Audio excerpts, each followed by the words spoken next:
Hello दोस्तों, मैं doctor शोभित वर्मा आपका एक बार फिर स्वागत करता हूं अपने चैनल पे।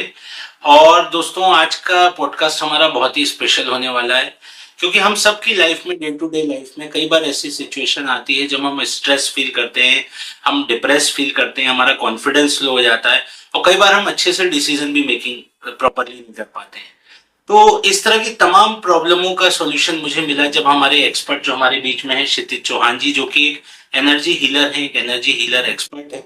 और इनसे मेरी मुलाकात हुई और इनसे जो मैंने बातें सीखी और समझी एनर्जी हीलिंग के बारे में, वो हमारी डे टू डे लाइफ में बहुत ही मतलब हमारी लाइफ में बहुत ही जल्दी ट्रांसफॉर्म करेंगे हमारी लाइफ को।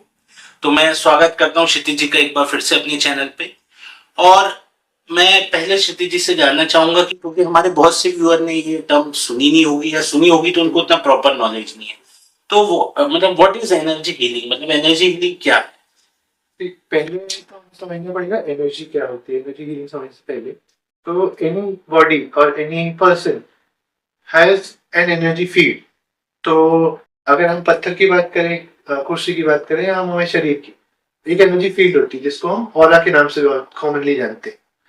उस एनर्जी ऑरा को जब हम स्टैंड करते हैं, उससे हमको पता चलता है कि उसमें कुछ डेफिशिएंसी है या कंजेशन है, और उसके बेसिस पे हम डिटरमाइन कर सकते हैं कि वो हेल्दी है ऑरा या डिसीज, उसमें कोई करेक्शन की जरूरत है या नहीं।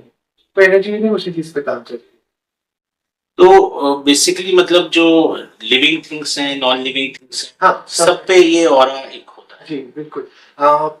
जैसे अगर हम किसी भी हमारे टेक्स्ट को वो करें, रेफर करें, गीता में ये कहा है कि आत्मा सभी में। सो आत्मा इज दैट ऑरा कि Okay. पत्थर में भी आत्मा कहेगी। हम क्या समझते हैं आत्मा जो नश्वर नहीं है, मतलब हम जब पैदा हुए तब आत्मा आई और फिर जब मरे तो आत्मा चली गई, पर आत्मा हर जगह एग्जिस्ट करती है। सो आत्मा इसलिए कहा जाता है कि ये परमेश्वर का अंश है, कि दैट इज एनर्जी, जो हम बोलते हैं ना कि परम ब्रह्म की एनर्जी, उसमें का एक पार्ट है हमारी एनर्जी।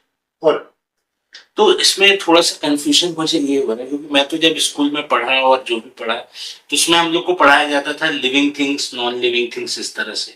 तो सिखाया जाता था जैसे लिविंग थिंग्स ह्यूमंस हो गए, हम हो गए, पेड़ पौधे हो गए, तो इसमें एक जान होती है। और जो बाकी नॉन लिविंग थिंग्स हैं, जैसे पत्थर ही आप कह रहे हैं, इस तरह इसमें कोई लाइफ नहीं होती। तो ये कंसेप्ट थोड़ा सा जो आप बता रहे हैं उससे थोड़ा डिफरेंट है समझा क्या? समझा। जो आप बात कर रहे हैं वो कॉन्शियसनेस की बात कर रहे हैं। अच्छा। सो जो नॉन लिविंग थिंग है उसमें कॉन्शियसनेस मिनिमल लेवल पे है।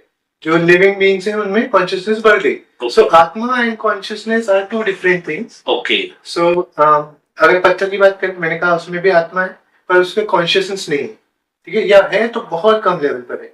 जब हम इंसानों की बात करते हैं या जानवरों की, हाथी की बात करते हैं, इंटेलेक्चुअल लेवल काफी ज्यादा है।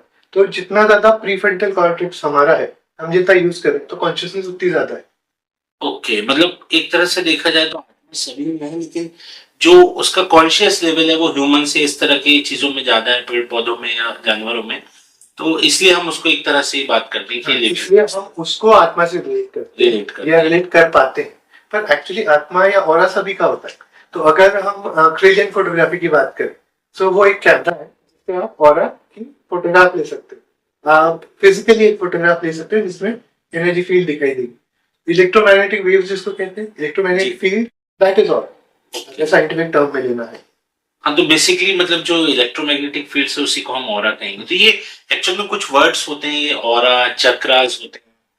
तो नॉर्मली ह्यूमन लैंग्वेज में तो हम ये बोल तो देते हैं, पर इसका बेसिक मीनिंग ही हम लोग को पता नहीं रहता। तो थोड़ा सा आप ऑरा और चक्र, ये सब जो चीजें हैं, मैं चक्र पे आ जाता हूँ उसमें। पर उससे पहले, जैसे आपने बोला कि हमको नहीं समझ में आता, फॉर मी ऑल्सो जब मैंने इंजीनियरिंग की, आईटी इंजीनियरिंग, देन एमबीए किया, so for an engineer scientific चीजें काफी रिलेट करती है। एक एमबीए पर्सन के लिए रिलेटेबल होता है कि फिजिकल एस्पेक्ट में जो चीजें हो रही है, मार्केट में जो चीजें हो रही है। पर I found energy healing very relatable to it, क्योंकि वो सब चीजों का सिंक्रोनिसिटी के साथ चलता है। तो अगर एनर्जी सूदिंग है, अगर आप शांत है, तो आप काम, कोई भी काम बड़े अच्छे से कर सकते हैं। आपका साइंटिफिक रिसर्च भी उतना ही फ्रूटफुल होगा जितना आपका मार्केट रिसर्च होगा या मार्केट का फंक्शनैलिटी होगी। आपकी बॉडी उतने फंक्शनिंग प्रॉपरली करेगी जितना आपकी एनर्जी स्टेबल है। तो यहाँ पर अगर हम चक्रों की बात करें, तो अलग अलग पद्धतियों में अलग डिफरेंट लेवल्स ऑफ या डिफरेंट नंबर्स ऑफ चक्र वो किए गए हैं, डिटरमाइन किए गए हैं। पर मेजरली 6 चक्र होते हैं बॉडी में जो प्राइमरी चक्र है। और अगर बेस चक्र की बात करें या मूलाधार, सो वो करता है रिलेट आपके फिजिकल हेल्थ से भी और फाइनेंशियल हेल्थ से। अच्छा। ऐसे ही हर चक्र अलग अलग चीज को डिनोट करता है, अलग अलग चीज को रिप्रेजेंट करता है। अगर हम उस चक्र पे काम करेंगे, जैसे मूलाधार चक्र बोला, अगर हम येलो कलर यूज करते हैं, अगर हम रेड कलर यूज कर सकते हैं, तो हम अपनी स्टेबिलिटी बढ़ाएंगे येलो कलर, हम अपना मोमेंटम बढ़ाएंगे रेड कलर से। तो गणपति जी जो है वो मूलाधार को करते हैं, गवर्न करते हैं। देवी जी भी गवर्न करती हैं, ब्रह्मा जी भी करते हैं, बट प्राइमरी सोर्स कौन है? गणपति जी। तो हम जब आरती शुरू करते हैं, गणपति जी की आरती से शुरू करते हैं, क्योंकि हमको चीजें स्टेबल चाहिए, फिर मोमेंटम चाहिए, फिर देवी जी की आरती है, फिर हमको और एवोल्यूशन चाहिए, तब शिव की या विष्णु की या ब्रह्मा को याद करेंगे। तो इस तरीके से लेवल्स आगे बढ़ाते हैं एनर्जी का। हम पहले स्टेबलाइज किया, फिर मोमेंटम। बेसिकली जो कहते हैं कि जो हमारे जो ट्रेडिशनल रीति रिवाज हैं, जैसे जो आपने बताया कि गणेश जी की पूजा पहले होती है, उसका उसका एक मीनिंग ये भी निकलता है कि स्टेबिलिटी को रिप्रेजेंट करते हैं। तो वो बात सही है कि आज हम जो मॉडर्न प्रैक्टिसेस या साइंटिफिक प्रैक्टिसेस यूज कर रहे हैं, वो कहीं ना कहीं हमारे ट्रेडिशनल उससे जुड़ी ही हुई हैं। जो हमारे रीति रिवाज हैं वही आज के समय में, हम उसका भले ही नाम कुछ और दे रहे हैं, बट वो एक साइंटिफिक वे में पर है वही चीजें सब। इससे तो कहते हैं कि वेद पुराण में सब कुछ है, वेदों में है सारी जानकारी। आज हम साइंटिफिक नेम ले रहे हैं उनका, पर वही चीजें हमारे चारों वेद में दी हुई थी। उनका विभाजन किया जो वेद व्यास भी कहते हैं, उनका नाम ही वेद व्यास इसलिए पड़ा क्योंकि उन्होंने चारों वेद बनाए, जो एक बड़ा कंटेक्स्ट था उससे। तो यस, इंडियन उसमें, सो बेसिकली हिंदू शास्त्रों में सारी चीजें आपको मिलेंगी। आज की डेट के आप कंटेक्स्ट ले लीजिए या पहले का ले लीजिए। इसलिए जो मैं माइथोलॉजिकल वो लेता हूँ, कंटेक्स्ट लेता हूँ, वो मेरे पुराणों की जो स्टडीज है, रामायण महाभारत इतिहास जिनको कहते हैं, उनकी स्टडीज है, वहां से आता है। आज की डेट में वो जो है कंटेक्स्ट है, वो जो स्क्रिप्चर है, वो कैसे रिलेट करता है आज की डेट में, उस तरीके से। ओके। देखिए, आपने एक बहुत अच्छी चीज कही कि जितना हम काम होंगे उतना अच्छे से हम काम कर पाएंगे और सब चीजों को अपनी लाइफ में मैनेज कर। बट ये काम होना ही तो एक सबसे बड़ा कठिन काम है। तो इसमें हम, मतलब जो मैंने शुरुआत में भी जो बात कही थी कि लोग आज की लाइफ स्टाइल ऐसी है, भागा दौड़ी का काम है, चाहे स्टूडेंट हो चाहे प्रोफेशनल हो। तो बहुत सी चीजें ऐसी होती है कि उससे हम थोड़ी थोड़ी देर में रिएक्ट करते हैं, डिप्रेस हो जाते हैं, कई चीजें, मतलब मेंटल हेल्थ के बहुत से इश्यूज आते हैं। तो मतलब how energy healing can help, मतलब इसमें एनर्जी हीलिंग किस तरह से हेल्प कर सकती है? दो वो है, सेल्फ हीलिंग है। तो आप मेडिटेशन करने बैठते हैं, that is also form of energy healing.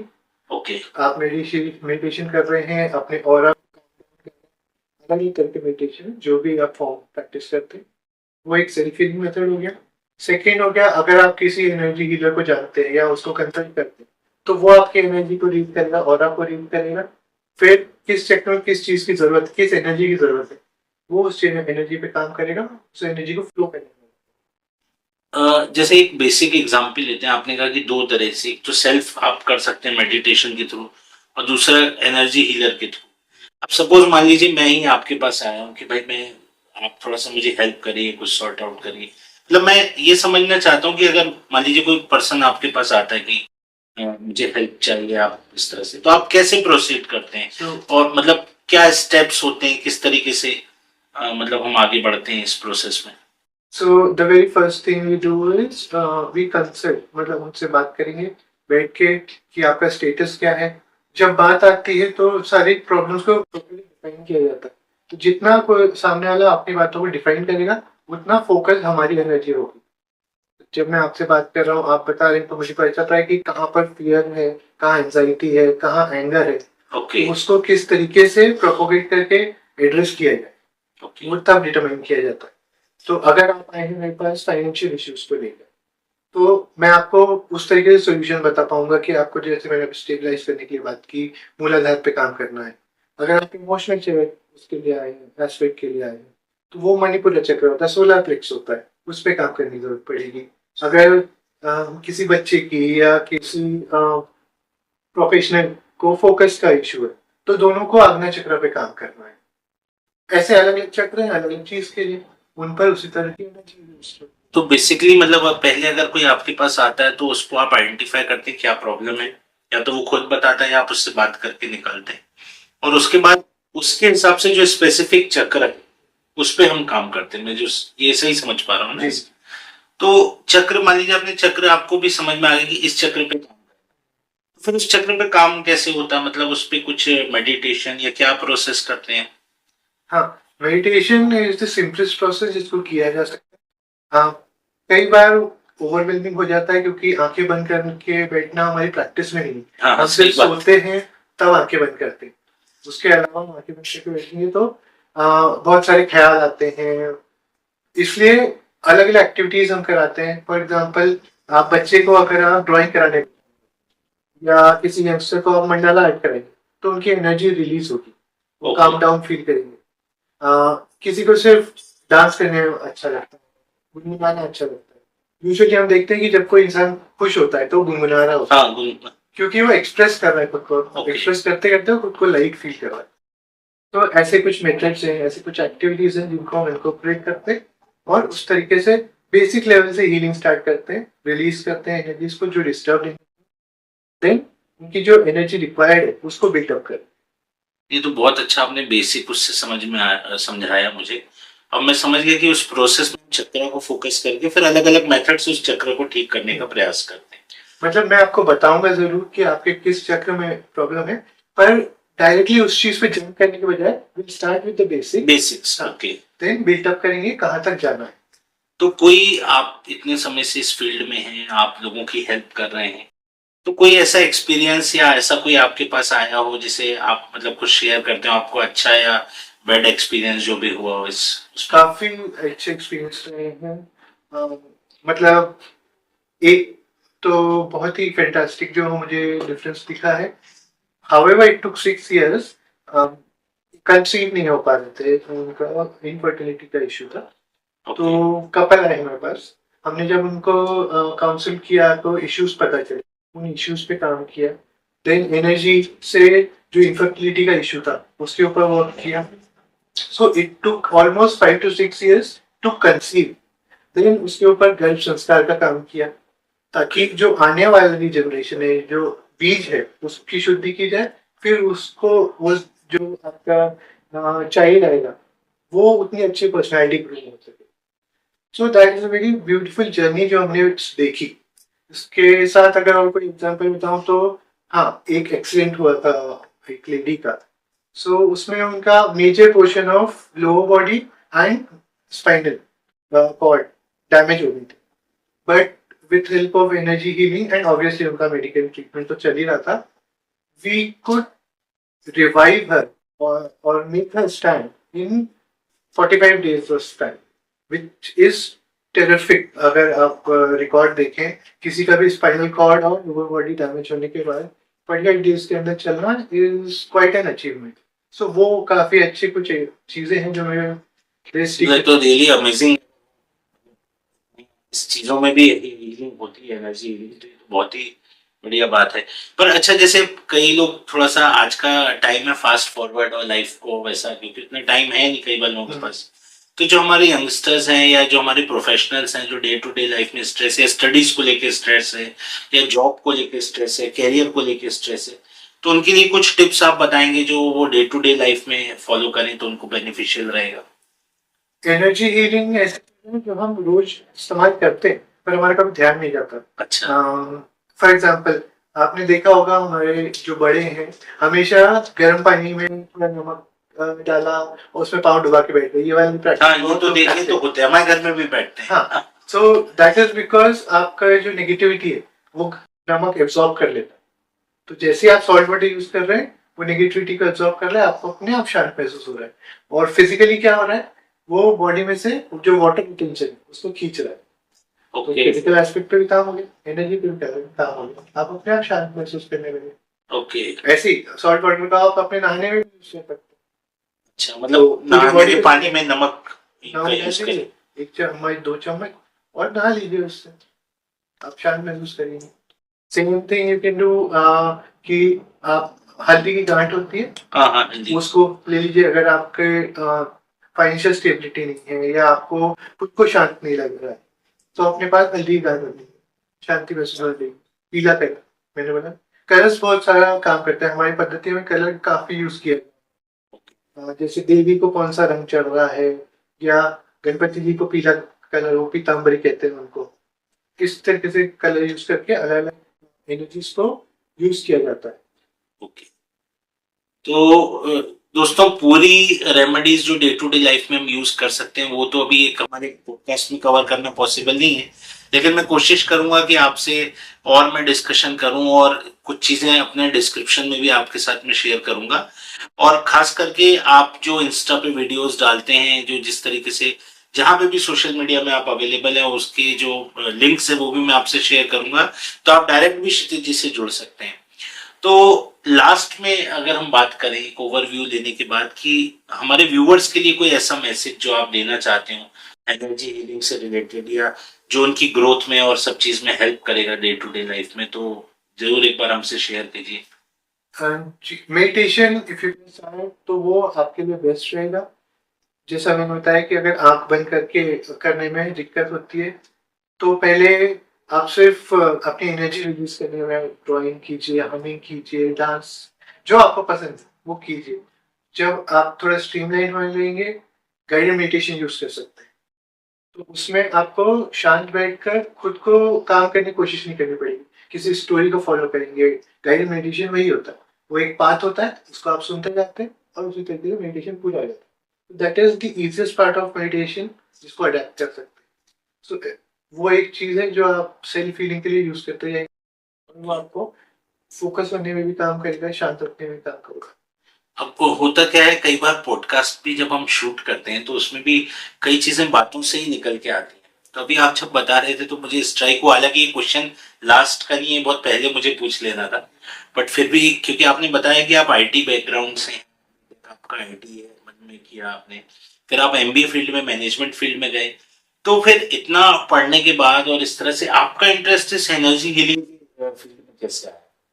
ये मुझे मतलब सॉरी, ये मुझे पहले पूछना चाहिए था, बट फिर भी मैंने कहा एक बार हमारे व्यूअर्स को भी पता चले कि मल्टीपल डिफरेंट फील्ड से, टेक्निकल फिर मैनेजमेंट फील्ड से आप इस लाइन में कैसे इंटरेस्ट हुआ आपका? सो जब मैंने इंजीनियरिंग किया, मैंने काम करना तभी स्टार्ट कर दिया था। इंजीनियरिंग के बाद एमबीए किया, then 17 years of corporate life में मैंने रियलाइज किया कि हेल्थ डिटेरियोरेशन बहुत ज्यादा है, रेट ऑफ हेल्थ डिटेरियोरेशन। सो मेरा भी हो रहा था, साथ में जो कलीग्स हैं, बॉसेस हैं, उनका भी देख रहा था। तो देन आई रियलाइज कि health is very much important. पैसा तो है ही इम्पोर्टेंट, पर अगर हेल्थ ही नहीं ठीक रहेगी तो मैं कमाऊंगा कैसे? Then I shifted myself into health industry. मैं फिटनेस कोच बना। Then I focused on food. फिर मैंने किया फिर मैंने डाइटिशियन बना मैं। और फिर उसके बाद मैं focused on energy. So it's a gradual path जो मेरे को अपने आप एनर्जी तक लेकर आया। पहले बॉडी के ऊपर फोकस किया, देन फूड के ऊपर फोकस किया, देन एनर्जी के लिए कोशिश की, तो एनर्जी की लेवल। So last 18 years से I've been working as an energy. Thank you Kshitij ji, आपने इतना अच्छा अपना एक्सपीरियंस शेयर किया, अपनी जर्नी शेयर की, और मुझे तो ये समझ में आ रहा है कि मतलब ये कोई रॉकेट साइंस नहीं है, ये वही हमारे ट्रेडिशनल जो हमारे मतलब आप उसे कहिए धार्मिक पद्धति, कहीं ना कहीं उसका साइंटिफिक यूजेस है। और अगर हम डे टू डे लाइफ में करें तो ये हमारे मतलब हर चीज लाइफ में ग्रो करने के लिए हमको काफी हेल्प करेगा। तो वंस अगेन मैं सभी व्यूअर्स की ओर से आपको थैंक यू कहना चाहूंगा, और हम आगे भी ऐसी कुछ एनर्जेटिक डिस्कशन आपके साथ करेंगे। और हमारे व्यूअर्स अगर कोई और डिस्कशन भी क्षितिज जी के साथ करना हो तो कमेंट बॉक्स में लिख सकते हैं, हम डेफिनेटली इनको नेक्स्ट टाइम भी अपने यहाँ वेलकम करेंगे और इस पॉडकास्ट को बनाएंगे। Thank you very much. Thank you.